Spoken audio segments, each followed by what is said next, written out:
संपत्ती समवेत राज्य संपत्ती समवेत उन्मत्तपणा जमत नाही, घमंडीपणा जमत नाही, बळाचा गर्व जमत नाही, रूपाचा गर्व जमत नाही, ज्ञानाचा गर्व जमत नाही, धनाचा गर्व जमत नाही, त्याचा नाश झाल्याशिवाय राहत नाही. आईसाहेब सीतादेवी म्हणल्या एवढं उन्मत्तपणानं वर्तन करू नका, याचा अंत होणार म्हणजे होणार. कारण जे उतू गेले ते सांडल्याशिवाय राहत, ज्याचा भडका झालाय तो विजल्याशिवाय राहत.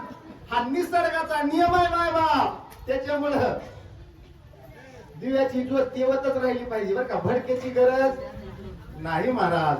या उन्मत्त अवस्थेमध्ये हे राजाराम महाराज वर्तन करत होते जगज्जननी माते बरोबर. प्रत्युत्तरामध्ये जगाची मालकी आईसाहेब सीतादेवी म्हणू लागल्या, लंका रत्न ढेकणागिरी रावणा तुझी परदार चोरी भस्म होईल शनमाहदारी सपरिवारी सपुत्र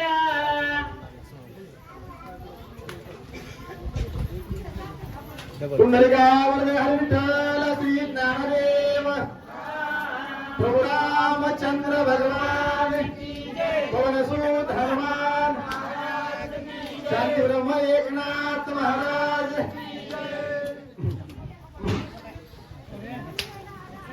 बोला बोला बळबळ चढावाड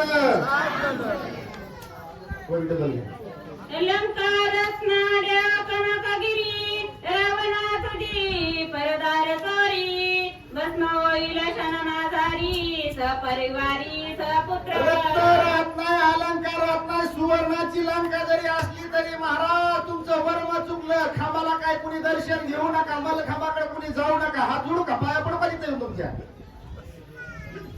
कथा चालू तुम्हाला पुन्हा वेळ असतो तिकडे जाऊ नका, खाली बसून घ्या, बोलू नका. अशी रत्नानं बनवलेली जरी लंका आहे का, कारण परदारा तुरी ज्याने केली, परद्रव्य परनारी याचा धरी जो विठाळ पत्य तरी हेची दोन्ही. आणि महाराज तिथं तुमचं वर्म चुकलं या. त्याच्यामुळं तुमच्या लंकेचा नाश झाल्याशिवाय राहणार. जीवनातलं एकच कर्म चुकू द्या, जीवनाला नाश व्हायला वेळ लागत. आईसाहेब सीतादेवी बोध करू लागलेले आता मुळे महाराज.